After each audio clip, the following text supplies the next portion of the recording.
Today we're going to delve into BricksForge's ProForm element. This is an incredibly powerful form tool that allows you to create very comprehensive use cases for working with forms directly inside Bricks. Now what we're going to do is we're going to use a relatively simple example of being able to customize the user profile. But what this is going to do is it's going to show you how to get started, show you some of the fundamental core skills that you need to understand in BricksForge, and then you can build upon those and create more complex and comprehensive solutions. So let's take a quick look at an example of what I'm talking about, and then we'll see how we can go and recreate that for ourselves. So this is my profile manager. This is locked away on the front end. So if we've got users logging in and they want to update this information, they can do without having access to the dashboard of WordPress. A great way of being able to open up more functionality. So you'll notice that we have a couple of things that you're probably used to with a profile and a couple of things that are new. So for example, we've got the profile image. This is not using the default WordPress avatar. This is using a custom avatar. So this is inside advanced custom fields, but you could use any other kind of thing like jet engine, metabox, and so on. You're not tied to ACF. You'll see there it's personalized. So it says whatever name I've got inside here is what you'll see up here. There's a couple of ways you could handle this, and you could do this with live data, but we're not going to do it that way. Then we've got the last name, which again is just standard WordPress info, the nickname, the email. The user location is another ACF custom field. So it's very simple, but by adding in these additional custom fields, you can see how you can map that data to the form elements, and then you can easily expand this and do more with it. This is just a simple example. And then we've got our browse option to update our profile image. Let's go and browse for a new image and see what happens here, because this is quite cool. Let's browse. We'll choose a different image, although it does look quite the same. Open this up. It uploads it. You can see there's a preview, and you'll notice we also get this little edit option. You don't have to enable this, but it's quite cool if you want to. And you can see we now have crop, fine-tune, annotate, and resize. So if we wanted to fine-tune it, you can see we can do things like adjust the contrast. We can adjust the saturation. So we want to make it black and white. Less contrasty, more contrasty, entirely up to you. You can annotate this, you can resize it. So we can say we want this to be something like 96 pixels square. Click done. That's now been resized and changed. And now if we hit update, keep an eye on our little profile picture at the top. We'll hit update. We'll get a notification, then refresh, and there's our new avatar. This is what we're going to create. This is going to, like I say, show you quite a few key fundamental skills inside BricksForge. Okay, so I've jumped into the dashboard of WordPress and I've created a new page and I've inserted a section with a container. So we're ready to hit the ground. So the first thing we're going to do is go and add the ProForms element in. So let's just come over into our plus, our elements, search for ProForms, and we'll click to insert it. So there's our ProForms element. Now the first thing I want to do is break down what's going on here, because this is the kind of core of working with ProForms. Let's expand the ProForm element, and inside there you can see you've got text field, email field, text area, and we've got our submit wrapper and a submit button. We don't need the text area, so let's just get rid of that. So we'll delete that from here. So we've got our text and we've got our email. And you'll notice once we select any of these, we get different options down the left-hand side to when we select ProForms. This is the kind of key fundamental thing to understand, is that ProForms is kind of the wrapper that contains the various different form elements that you can style and customize and change various different aspects of and insert different ones inside you. So the ProForms is where you're going to set up the most important things, including the action that you want to undertake, and then we can customize the various different fields inside there. So let's concentrate first of all on the ProForms element and kind of walk through some of the options that are available. So our global field settings, so these are just basics, like do you want to show the required asterisks? I would say in general you're probably going to want to do that. Do you want to show your labels? Again, you can choose to show or hide those. It's up to you. Obviously, consider accessibility when you're choosing these various different options. So that's pretty basic. Open up the global field styles, and this just allows you to customize the look and feel of each of these field elements. So your margins, your typography, the required asterisk typography, alignment, and so on. We're not going to get into styling this. I don't think that's important. It's pretty simple and straightforward, and fundamentally using very similar options inside Bricks itself. So we'll leave that as it is, but you can see you've got an awful lot of options inside here to customize the various different aspects of your form fields. Lots of options. So let's close that down. our submit button, so you can customize your submit button, and you can apply conditions as well. We'll take a look at conditions in a future video. But what you can fundamentally do here is you can apply conditions to so many different parts of your forms, and then you can show them and hide them and do various different things based upon conditions being met or not met to show, hide, and do different things. Like I say, we'll focus on something like that a little later in its own dedicated video. So let's close that down. Then there's your actions. Now this is very similar to what you've got inside the native forms inside Bricks itself. By default, you can see it's going to send an email. We don't want to send an email in this example because there's no real need for it. Again, we will take a look at the email builder and how you can integrate that into ProForms in a future video. But in this example, we're updating a profile. You don't want to notify an admin or the user every time they update their profile. It's probably overkill. So what we're going to do is we're going to set up what actions we want to undertake. In this example, we want to do two actions. The first one is we want to, let's scroll down, update the user meta. So let's choose that option. And these do work in order. So we're going to update the user meta information first, and then we're going to need to do something afterwards. We want to redirect to the same page. Choose the page reload option. And when we do that, you'll see underneath, we now get reload and update user meta. So we open up those options. Again, exactly the same as what you see inside the native Bricks Forms functions. Then we've got things like the success message. So this makes no sense whatsoever. So let's change this over to profile updated successfully. So let's close that down. And then we've got our reload. That's pretty simple and self-explanatory. We're going to drop it a little delay inside here so it doesn't automatically reload. We don't see the success message. So let's say something like 2000 milliseconds or 2 seconds. And that's the reload handled. Update user meta. We'll come back to that in a moment because there's a lot we have to do inside here. So we need to get all the fields we want in first, and then we can handle this aspect. So we'll come back to that in a moment. You've got spam protection, which you can handle inside here as well if you want to. And again, you can open this up and you can connect this up to HCapture, to reCapture, Cloudflare Turnstile, and so on. So if you've got that set up, you can set that to have a capture inside here. But because we want to limit this to only logged in users, it's probably not such an issue in this example. But if you want to do it, you can add it in. Notifications, this will show you notifications like the success message, failed message, and so on. If you want to see what they look like inside the editor itself, you can just click this option. It'll reload and show you what those error messages would look like. It doesn't show you the actual message that's being used because you can see we changed this over, but it will show you. So if you want to style and customize these, you can do. Let's close those down to get rid of them though for now. If you're doing a multi-step form, you can handle that inside here. We're not. This is a simple form, but we will take a look at multi-step in future videos. And this is quite useful now. So you can disable submit messages, disable loading icons, and so on. What I want to do is I want to handle the disable form reset. So if you don't want to reset the form after successful submission, activate this setting. We don't. We want the form to kind of just reload the same page and have the same data inside there. So I'll just set that so there's no reset option on here.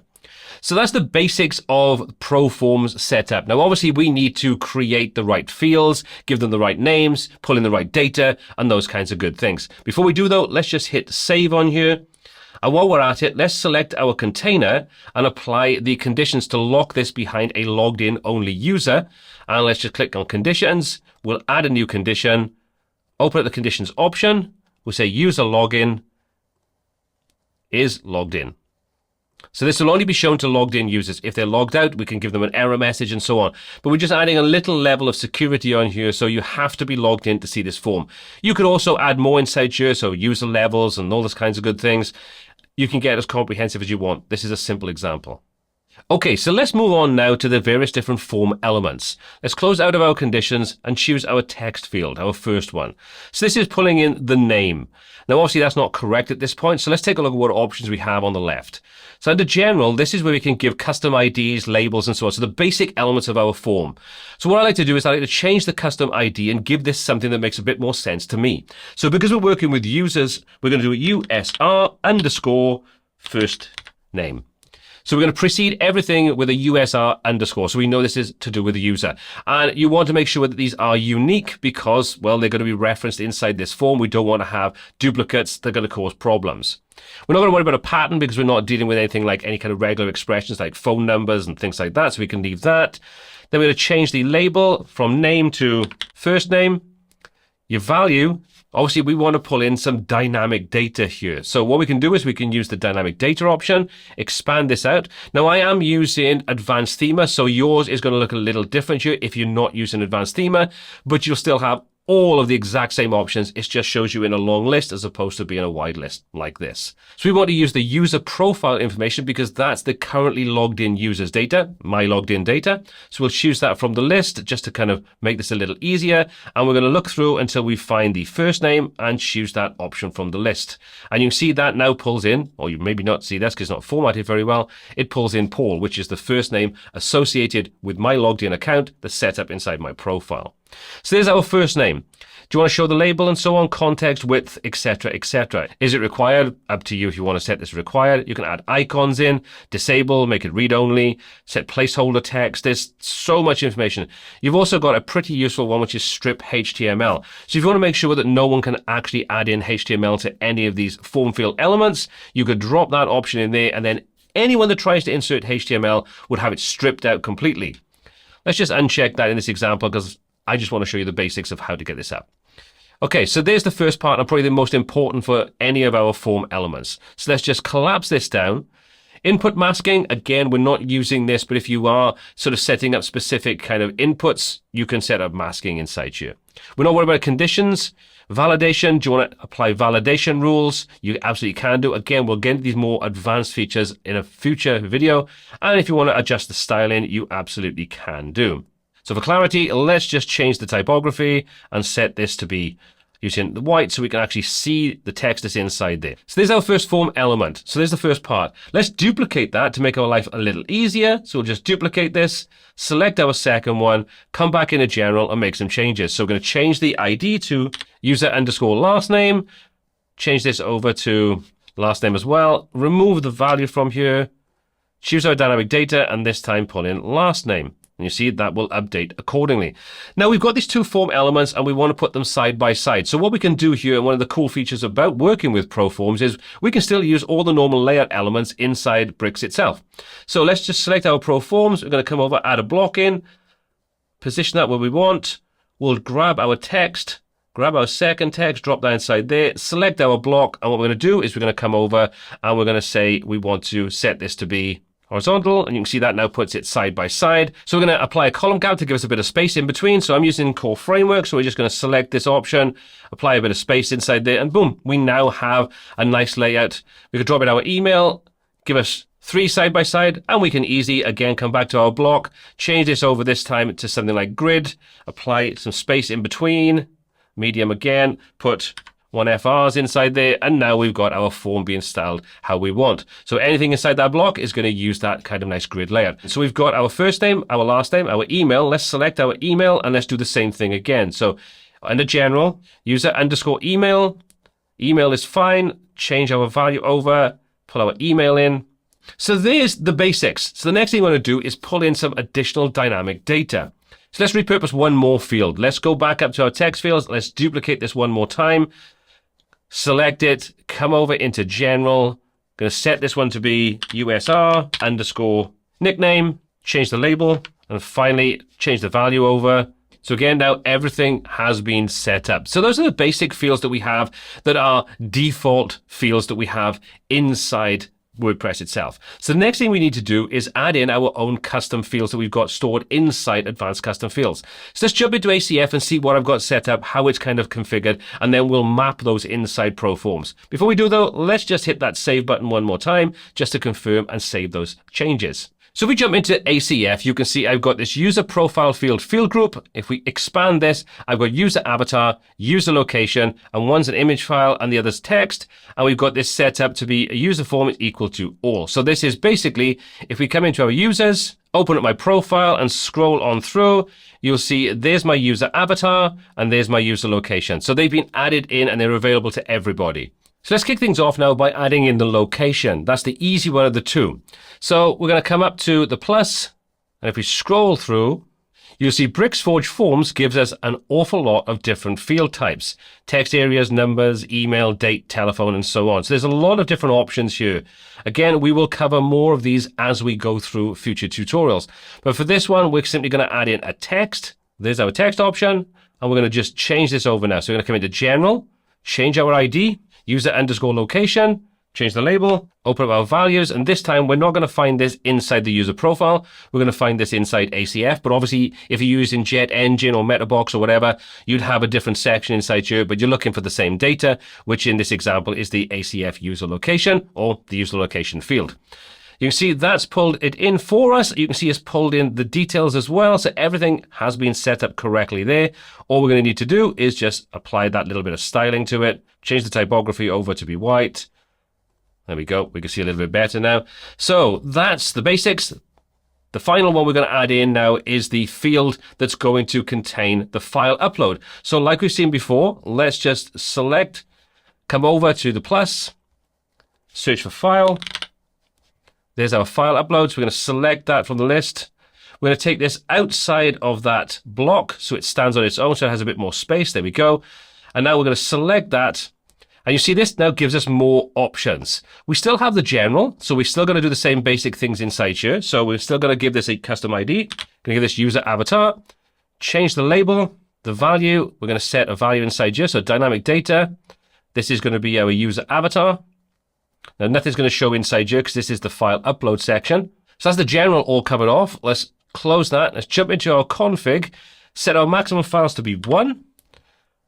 Our maximum file size, we'll do 1 megabyte. Do you want to replace file? If checked, the file will be replaced instead of added. Absolutely. We don't want to end up with multiples. So that's just going to simply replace it. So whatever avatar image we upload, replace the existing one that's there. Your allowed file types. This is something I would always recommend you use because you want to lock this so people can't upload things like PHP files or PDF files and so on.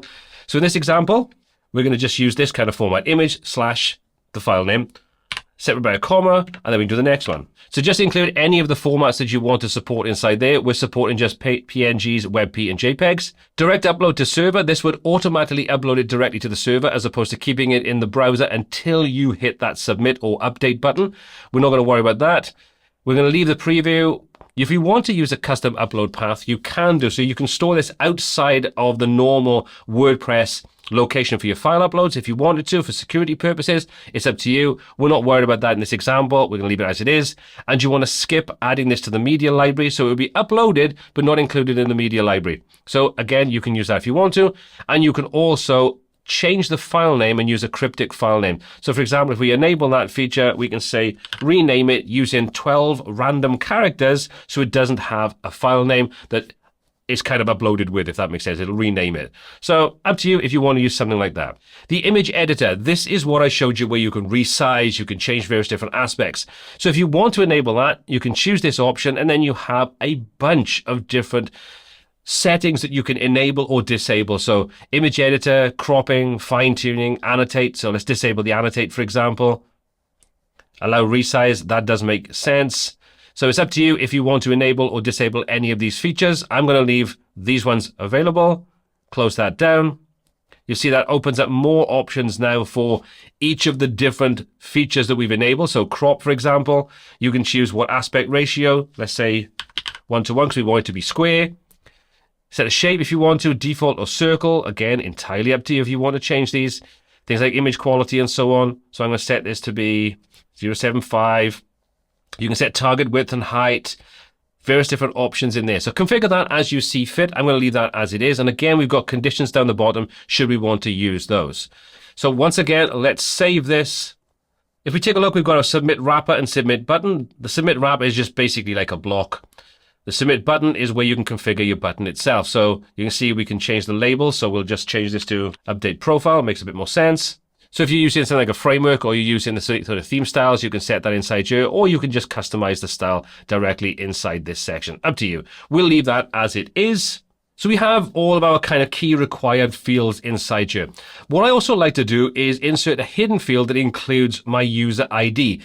You can see then exactly what user ID is being referenced when you're looking at data. So what we're going to do is we're going to do like we've done before. We're going to add in a new field. So we're going to add a plus. We're going to search for hidden. I'm going to add a hidden field in, and I'm simply going to pop this right at the top inside my ProForms. We'll select that hidden field, come into general, change this over to user ID, label. Our value is going to be dynamic data. There's our user ID. So I can see inside there what user I'm taking a look at right now. So we have that hidden field. It won't show up in our form on the front end. And if we save this in preview, you can see that just shows our basic form. Okay, so that's all our form elements in place ready. So what we're going to do is going to go back to our ProForms, open up our user metadata, and this is now where we start to map everything together, where we connect up the fields inside our form with where we want that data to be updated. So let's add a new item in. We're going to leave the source set to default. You'll see we've got default MetaBox and Jet Engine. We'll leave it set to default. Going to add a user metadata, and this opens up a new field. So what we're going to do is we're going to set the user ID. You'll notice we get this FX button, and we also get this dynamic data button. The effects button will connect this up to any of the form fields we have inside our form itself. So our user ID, first name, last name, and so on are all listed here.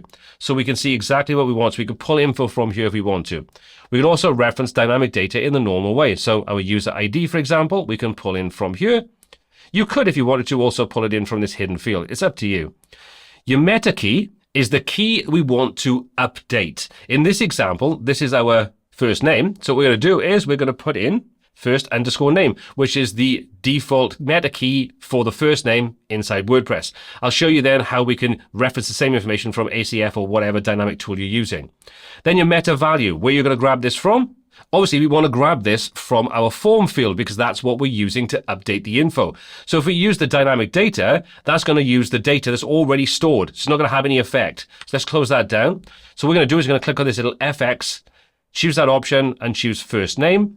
And you see that puts in user_first name, which is the unique ID that we gave it. So what we're doing effectively is just mapping these fields to the meta key, connecting it up to the user ID to make sure we're updating the correct user. That's effectively all we're doing here. Then you've got your update type. So you can see inside here, we've got various options on how we want to handle the update. Obviously, what we want to do is use replace value, but you do have other options here. So we'll say replace value. So let's just quickly run through this now and just see exactly what's going on. The user ID is the ID of the currently logged in user. In other words, the data that's stored inside this form where we are logged in, so it's our data. The first name is the meta key of the data inside WordPress we want to update or insert, whatever. In this case, it's the first name, a native field inside WordPress. Then you've got the meta value. This is grabbing the data from what's inside the form field we've connected it to. In this case, again, the first name. And then we're telling it what kind of update do we want to handle. We want it to replace the value with whatever we insert into this form field. You've got the option to ignore if empty. So if checked, the post meta will not be updated when the form field value is empty. I would recommend you enable this because if you, for any reason, remove that, it will be updated with a blank entry. So by doing this, it'll leave it if nothing's included inside there. One thing I'd love to see inside BricksForge is this item 1 doesn't mean anything. So I'd love it if we could rename this and give it something that makes a little bit more sense. So at least we could say this is the first name and then the surname and the email address and those kinds of things. So Daniel, if you're listening and you're watching this, if that's an option we can do, or if it's already there and I'm missing it, please do let me know in the comment section down below. Okay, so there's the first one mapped. So let's go and add another one in. I'm not going to go through all of these. I'll just show you the next one and then I'll show you how we jump over then to handle some of the other form fields. So again, let's add an item in, user ID, choose our user ID, meta key, last_name, meta value. I'm going to grab this from the form. So this time it's going to be the last name. The update type is going to replace and ignore if empty. So we'll leave everything else as it is. Close that down. So there's our first 2 form fields. So the first name and last name. I'll quickly add in the nickname and so on. And then we'll jump back in and take a look at how we add in the location and the actual avatar, which are ACF fields. Okay, so let's add another item in. This time, again, we're going to choose the user ID. The meta key now, though, is going to be data pulled in from ACF. So we pop back over into ACF, you can see there's our avatar and our location. Let's deal with the location first. There's the name of the field. We can copy that if we can't memorize it, and then we can jump back, our meta key, pop that inside there. Our meta value, like we've done before, select the FX, choose location in this example, update type, replace, ignore if empty, done.